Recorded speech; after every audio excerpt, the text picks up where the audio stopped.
Hi friends, welcome to our channel Telugu info media. New world order అంటే ఏమిటి? దీని వెనుక ఉన్న కాన్స్పిరసీ థియరీస్ ఏంటి? నిజంగానే ప్రపంచవ్యాప్తంగా న్యూ వరల్డ్ ఆర్డర్ వస్తుందా? అన్ని దేశాలు ఈ న్యూ వరల్డ్ ఆర్డర్కి కట్టుబడి బ్రతకాలా?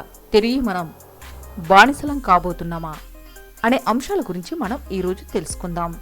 న్యూ వరల్డ్ ఆర్డర్ గురించి ప్రధానమంత్రి నరేంద్ర మోడీ గారు పార్లమెంట్లో 2020 ఫిబ్రవరిలో మాట్లాడడం జరిగింది. ఒక కొత్త న్యూ వరల్డ్ ఆర్డర్ అనేది వస్తుందని, రావాల్సిందేనని, ఎప్పుడు వస్తుంది, ఎలా వస్తుంది, ఎవరు దీన్ని ప్రారంభిస్తారు అనేది కాలమే నిర్ణయిస్తుందని తన స్పీచ్లో తెలియజేశారు. అంటే మనం మళ్ళీ బానిసలుగా మారిపోతున్నామా? టెక్నాలజీ పరంగా వస్తున్న అనేక మార్పులనేవి తిరిగి మనను బానిసలుగా మార్చేస్తున్నాయా? ఇజ్రాయెల్ యొక్క మాజీ ప్రధాని ఒక స్టేట్మెంట్ ఇవ్వడం జరిగింది. అందరికీ ఒక సెన్సార్ చిప్ ఉండాల్సిందేనని, దీన్ని RFID చిప్ అని అంటారు. ఇది మన చేతికి, బొటన వేలికి మరియు చూపుడు వేలికి మధ్య ప్రాంతంలో అమర్చడం జరుగుతుంది. ఇప్పటికే స్వీడన్లో చాలామంది ఈ చిప్ వేయించుకున్నారు. పాకిస్తాన్లోని ఒక వ్యక్తి కూడా మొట్టమొదట ఈ చిప్ని తన చేతికి అమర్చుకోవడం జరిగింది. అసలు ఈ న్యూ వరల్డ్ ఆర్డర్ అంటే ఏంటి, ఎప్పుడు వస్తుంది, దీని వెనుక ఉన్న థియరీస్ ఏంటి అనేది ఇప్పుడు మనం చూద్దాం. మూడో ప్రపంచ యుద్ధం తర్వాత ఏర్పడిన ఒక సంస్థ ఇల్యూమినాటి. ఈ సంస్థే అప్పట్లో న్యూ వరల్డ్ ఆర్డర్ అనే అంశాల గురించి ప్రపంచవ్యాప్తంగా అమలు చేయాలని దశాబ్దాల నుండి ఆలోచిస్తుందని, అందుకు కార్యరూపం 2020 ఎజెండాతో ప్రారంభమైందని, అంటే ఈ ఎజెండాని 2020 వరకు పూర్తి చేయాలని అనుకున్నారట. కానీ ఏదో కారణాల వల్ల ఇది 2030కి ఈ ఎజెండా అనేది పూర్తి కాబోతుందని, అందులో భాగంగానే ఈ వైరస్లు మరియు వ్యాక్సినేషన్స్ అనే ప్రక్రియ కూడా, అంటే డీపాపులేషన్ అనేది కూడా ఇందులో ఒక భాగంగానే భావిస్తున్నారు కొందరు విమర్శకులు. నిజంగానే ప్రపంచంలో ఏవో తెలియని రహస్య శక్తులు ప్రపంచాన్ని గుప్పిట్లో పెట్టుకుని తమ ఆధీనంలో ఉంచుకోవాలని చూస్తున్నాయా? బిల్ గేట్స్ కూడా టెడ్ టాక్లో 2015లో ఇలాంటి వైరస్ రాబోతుందని, దానికి వ్యాక్సిన్ అవసరం ఉంటుందని ముందే ఎలా ఊహించగలిగాడు? ఇలాంటి ఎన్నో అనుమానాలనేవి తలెత్తుతున్నాయి. జార్జియా రాష్ట్రంలోని ఎల్బర్న్ కొండల్ ప్రాంతంలో మోడోలిత్స్ అంటే కొన్ని గ్రానైట్ పలకలపైన ఈ న్యూ వరల్డ్ ఆర్డర్కి సంబంధించిన కొన్ని అంశాలనేవి పొందుపర్చారు. DC క్రిస్ట్ అనే వ్యక్తి ఎల్బర్టన్ అనే కంపెనీతో ఈ ఫలకలను తయారు చేయించి అందులో ఈ న్యూ వరల్డ్ ఆర్డర్ సంబంధించిన అంశాలను పొందుపర్చారని అంటారు. 1980లో వీటిని కనుగొన్నారు. ఇందులో రాబోయే సంవత్సరాల్లో ఇలా ఉంటుందని 8 భాషల్లో ఉన్న అంశాలు చూస్తే దిమ్మ తిరిగిపోతుంది. కేవలం 500 మిలియన్ ప్రజలు బ్రతకడానికి అర్హత ఉందని, మిగతా వారికి అర్హత లేదా అనే అనుమానం తలెత్తుతుంది. అంటే ఇక్కడ ఉన్న అంశాలను పరిశీలిస్తే డీపాపులేషన్ అనేది ఎజెండాగా కొనసాగుతుందనే అంశం మనకు అర్థమవుతుంది. ప్రస్తుత జనాభా 750 మిలియన్స్, అంటే భూమిపై ఇప్పుడున్న జనాభాలో కేవలం 10% మంది మాత్రమే బ్రతకడానికి అర్హులని దీనిలో ఉన్న సారాంశాన్ని చూస్తే అర్థమవుతుంది. ప్రపంచంలో ఒక కొత్త లాంగ్వేజ్ రావాలి అని ఇందులో ఉంది. ప్రపంచంలో న్యూ లివింగ్ లాంగ్వేజ్ను తీసుకురావాలని వీరు భావిస్తున్నారు. ప్రస్తుతం ఉన్న భాషలు కాకుండా వీరు కొత్త భాషని, అంటే ప్రపంచవ్యాప్తంగా అందరూ ఈ భాషనే, అంటే ఎలాంటి యాక్టివిటీ అయినా ఈ భాషలోనే జరపాలని కొత్త రూల్ అనేది తీసుకొచ్చే అవకాశం ఉందని ఇక్కడ శిలాఫలకాలపై రాసిన అంశాలను బట్టి అర్థమవుతుంది. రాబోయే కాలంలో హిబ్రూ అనేది ప్రపంచవ్యాప్తంగా న్యూ లాంగ్వేజ్గా మారబోతుందా అనే సందేహాలు కూడా వ్యక్తమవుతున్నాయి. కొన్ని సీక్రెట్ సొసైటీలు ఈ ప్రపంచాన్ని నడిపిస్తున్నాయని కొన్ని కాన్స్పిరసీ థియరీస్ ఉన్నాయి. ఇల్యూమినాటి సీక్రెట్ సొసైటీ, వీరు సైతాన్ని ప్రార్థిస్తారని కొన్ని గ్రూప్స్ని, అంటే కొన్ని సీక్రెట్ గ్రూప్స్ని కలిపి ఈ పేరుతో పిలుస్తారు. మే 1, 1776లో ఇది స్థాపించబడింది. ఆడమ్ బెవెరియన్ అనే వ్యక్తి ఈ ఇల్యూమినాటి సంస్థని స్థాపించాడని, మానవులని ఇన్ఫ్లుయెన్స్ చేయడం, ప్రొఫెసర్స్ని, పొలిటీషియన్స్ని మరియు పాపులారిటీ ఉన్న వ్యక్తుల్ని వారిలో ఒక మెంబర్గా భావించి వారిని ప్రభావితం చేయడం, దీంతో వరల్డ్ అఫైర్స్పై కంట్రోల్ తెచ్చుకోవడం, ప్రపంచాన్ని వారి గుప్పిట్లో పెట్టుకోవడానికి ప్రయత్నించడం. ఇందుకోసం వీరు వారి సీక్రెట్ ఏజెంట్స్ని, అంటే అన్ని రంగాల్లోనూ వీరికి సంబంధించిన వ్యక్తులు నియమిస్తారు. పెద్ద పెద్ద కార్పొరేట్స్ కంపెనీస్లో కూడా వీరికి సంబంధించిన ఏజెంట్లు ఉంటారు.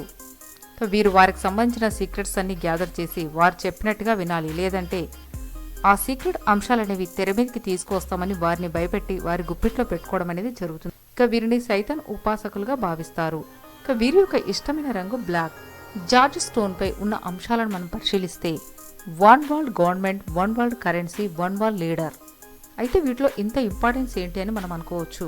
ప్రపంచమంతా ఒకటే కరెన్సీ, అంటే మొత్తం డిజిటల్ కరెన్సీ అనేది రాబోతుంది. ఇప్పటికే ప్రతి అంశాన్ని మనం డిజిటల్గానే కొనుగోలు చేయడం, పే చేయడం అనేది జరుగుతుంది. మరికొద్ది రోజుల్లో క్యాష్ అనేది లేకుండా కంప్లీట్గా డిజిటల్ కరెన్సీగా మారబోతుంది. ఇప్పటికీ మన ఆధార్ కార్డు మరియు పాన్ కార్డ్ని బ్యాంక్స్కి అనుసంధానం చేయడం జరిగింది. ఇప్పుడు మన బ్యాంకు నుండి కూడా రోజుకు కేవలం 3 సార్లు మాత్రమే, అంటే ఏటీఎం ద్వారా 3 సార్లు మాత్రమే విత్డ్రా చేసే అవకాశం ఉంది. ఈ విధంగా ఎన్నో ఆంక్షలు అనేవి రావడం జరిగి జీవితం అనేది ఒక బానిసగా మారబోతుందనే అంశాలు కొందరు అధ్యాయకులు, అంటే కొందరు రిసెర్చర్స్ ఈ అంశాలపై పరిశోధన చేస్తున్నారు. అయితే ఈ జార్జ్ స్టోన్ అనే బండలపై సూర్యగ్రహణం జరిగినప్పుడు హ్యూమన్ సాక్రిఫైస్ అనేది జరుగుతుందని, అంటే ఈ సీక్రెట్ సొసైటీస్ కొన్ని సీక్రెట్ రిచువల్స్ని అనుసరించడం జరుగుతుంది. Turkey, Israel, China, Pakistan, India వీరు తమ డిజిటల్ కరెన్సీ లాంచింగ్ని త్వరలోనే చేయబోతున్నారు. అంటే 2025 వరకు పూర్తిగా డిజిటల్ కరెన్సీగా ఈ దేశాలు మారబోతున్నాయని, అంటే క్యాష్లెస్ సొసైటీ అనేదిగా మారుతుందని, అప్పటి నుండే న్యూ వరల్డ్ ఆర్డర్ అనేది రాబోతుందని సందేహాలు వ్యక్తమవుతున్నాయి. అయితే ఇందుకు మిషన్స్ అనేవి రావాల్సి ఉంది. ఇజ్రాయెల్ ఈ మిషన్స్ తయారీలో నిమగ్నమై ఉంది. ఆర్బీఐ కూడా సొంత డిజిటల్ కరెన్సీ లాంచ్ చేయడానికి టెక్నాలజీ దిశగా వర్క్ని స్టార్ట్ చేసింది. ప్రపంచవ్యాప్తంగా ఈ 13 ఫ్యామిలీస్ అనేవి ప్రపంచాన్ని శాసిస్తున్నాయని కొన్ని కాన్స్పిరసీ థియరీస్ చెప్తున్నాయి. దీనికి సోర్స్ తీసుకోవడం అని ఇండియన్ టైమ్స్లో ఒక ఆర్టికల్ని చదవడం జరిగింది. అంతేకాకుండా ఎన్నో ఆర్టికల్స్లో ఈ సీక్రెట్ సొసైటీ మరియు ఈ సీక్రెట్ ఫ్యామిలీస్ గురించి, ఈ ఫ్యామిలీ సీక్రెట్స్ కావండి, అయితే ఈ ఫ్యామిలీసే సీక్రెట్ సొసైటీని రన్ చేస్తున్నాయనే కాన్స్పిరసీ థియరీ ఉంది. ఈ ఫ్యాసినేటింగ్ థియరీ అనేది సోషల్ మీడియాలో ట్రెండింగ్ అవుతున్న అంశం. ఈ 13 ఫ్యామిలీస్ దగ్గరే ప్రపంచంలోని దాదాపు 95% వెల్త్ అనేది ఉందని, కేవలం 5% మాత్రం మిగతా ప్రపంచంలో ఉంది అని, దీంట్లోనే మరి మిగతా ప్రపంచంలోని వ్యక్తులు కొట్టుకు చేస్తున్నారని అంటారు. ఈ 13 ఫ్యామిలీస్ అనేవి వెల్త్ని, పవర్ని మరియు పాలిటిక్స్ని, మీడియాని, ప్రతి అంశాన్ని కంట్రోల్ చేస్తున్నాయి. ఈ అంశాలపై రీసెర్చ్ చేసింది స్ప్రింగ్ మర్జర్. ఇతడు ఒక ఆథర్ మరియు ఎడ్యుకేటర్, రీసెర్చర్. తను ఈ ఇల్లుమినాటి బ్లడ్ లైన్ల గురించి తెలపడం జరిగింది. మన భారతదేశంలో ఈస్ట్ ఇండియా కంపెనీ 250 సంవత్సరాల పాటు మనను పరిపాలించి బానిసలుగా చేసింది. మనని పరిపాలించింది బ్రిటిష్ ప్రభుత్వం అని అనుకుంటాం, కానీ మనను పరిపాలించింది ఈస్ట్ ఇండియా కంపెనీ. నార్థన్ మార్జర్ రాత్షీల్డ్, ఇతడి గురించి ప్రపంచంలో చాలా మందికి తెలియదు. బిజినెస్ కోసం మన ఇండియాకి వచ్చి మనని వారి గుప్పిట్లోకి తీసుకోవడం జరిగింది. బ్రిటన్ రాణి నామమాత్రంగా మాత్రమే రాణిలా ఉండి మిగతా అంశాలన్నీ ఈస్ట్ ఇండియా కంపెనీ యొక్క ఆధ్వర్యంలోనే జరిగేవి. రాత్షీల్డ్ ఫ్యామిలీ వారే మన భారతదేశాన్ని పరిపాలించడం జరిగింది. వీరు ప్రపంచంలోని అన్ని అంశాలని కంట్రోల్లో ఉంచుకుంటారు.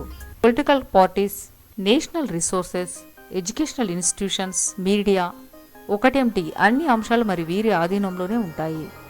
యునైటెడ్ నేషనల్ మరియు యూకే కొన్ని దశాబ్దాలుగా మోడిఫైడ్ సీడ్స్ అనేవి గ్లోబలైజ్గా స్ప్రెడ్ చేయడానికి ప్రయత్నిస్తున్నాయి. 1930లో రాక్ఫెల్లర్ ఫౌండేషన్ ఈ మోడిఫైడ్ సీడ్స్ని తయారు చేసి ఇతర దేశాల్లో కూడా వీటిని ప్రమోట్ చేయడం జరిగింది. ఈ విధమైన ప్రయోగాలు మన భారతదేశంలో కూడా జరిగాయి. అందుకు నిదర్శనంగా కొన్ని గ్రామాలు అనేవి, అంటే అక్కడి మనుషులు పూర్తిగా వివిధ రకాల రోగాలతో బాధపడటం, అంగవైకల్యాన్ని కలిగి ఉండడం, పిల్లలు మానసిక మరియు శారీరక రుగ్మతలతో బాధపడమనే అంశాలు మనం ఇండియాలోని వ్యవసాయ రంగంలో కొన్ని మార్పుల గురించి, అంటే కెమికల్స్ అనేవి వాడుతూ అధిక ఉత్పత్తిని పొందొచ్చని ఏ విధంగా ప్రమోట్ చేశారని కొన్ని ఆర్టికల్స్ని చదివితే మనకి అర్థమవుతుంది. డీపాపులేషన్ అనేది ప్రస్తుతం ప్రధాన ఎజెండాగా భావిస్తున్నారు. అంటే వీరు సైంటిఫికల్లీ కంట్రోల్ చేయడం అనేది జరుగుతుంది. వైరస్లు, వ్యాక్సినేషన్, జనరేటింగ్ మోడిఫైడ్ ఫుడ్ అనేది, ఈ విధమైన అనేక అంశాలు డీపాపులేషన్కి తోడ్పడే అంశాలుగానే చెప్పుకోవచ్చు. ఎయిడ్స్కి, క్యాన్సర్కి కూడా పూర్తి క్యూర్ ఉందని డాక్టర్ సెబి అనే వ్యక్తి తను చేసిన కొన్ని పరిశోధనలు, తను క్యూర్ చేసిన కొంతమందిని కోర్టు ద్వారా కూడా నిరూపించాడు. కానీ ఈ బిగ్ ఫార్మాస్ ఈ అంశాలను తెరపైకి రానివ్వలేదు, ఆ నిజాలని కప్పిపెట్టేశారు. మన దేశంలో కూడా పోలియో వ్యాక్సినేషన్ అనే అంశంతో బిల్ మరియు మిలిండా గేట్స్ ఫౌండేషన్ 49,700 మంది పిల్లల్లో చాలామంది చనిపోయారని, కొంతమంది హ్యాండిక్యాప్డ్ కావడం జరిగిందని, తర్వాత ఈ ఫౌండేషన్పై కేసు వేయడంతో మన దేశం నుండి ఈ ఫౌండేషన్ అనేది వెళ్ళిపోయిందనేది మనలో చాలామందికి తెలియదు. ఆల్ఫ్రెడో బోమాన్, ఇతనే డాక్టర్ సెబీ అంటారు. ఆయన క్యాన్సర్, డయాబెటిక్, హెచ్ఐవి వంటి వ్యాధులకు కూడా తను క్యూర్ చేసిన వారిని కోర్టులో ప్రవేశపెట్టి నిరూపించు. HIV, AIDS, stroke, sickle cells ఇలాంటి ఎన్నో వ్యాధులను తాను నయం చేశానని నిరూపించాడు. తాను 13 మంది హెచ్ఐవి పేషెంట్స్ని క్యూర్ చేశానని చెప్పడంతో ఆయన తల్లిగారు, ఆ ఫార్మా కంపెనీస్ వారు నిన్ను వదిలిపెట్టరు, తీసుకెళ్తారని బాధపడిందంట. అలాగే జరిగింది. సెబీ ఇంటికి ఇన్వెస్టిగేషన్ టీం వచ్చి ఆయనను అరెస్టు చేశారు. అతనిపై ఫ్రాడ్ కేసు నమోదు చేయడం జరిగింది. అయితే కోర్టులో సెబీ తాను నయం చేసిన 9 మంది పేషెంట్స్ని ప్రవేశపెట్టాలని కోర్టు కోరడంతో డాక్టర్ సెబీ 9 మందిని కాకుండా 77 మందిని ప్రవేశపెడతాడు. కోర్టులో కేసు గెలవడం అనేది జరిగింది.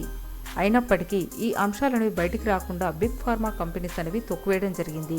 ఆ తర్వాత మనీ లాండరింగ్ అనే అంశంలో అతన్ని అరెస్టు చేసి ఆ తర్వాత జైల్లోనే అతడు అనుమానాస్పదంగా మరణించడం జరిగింది.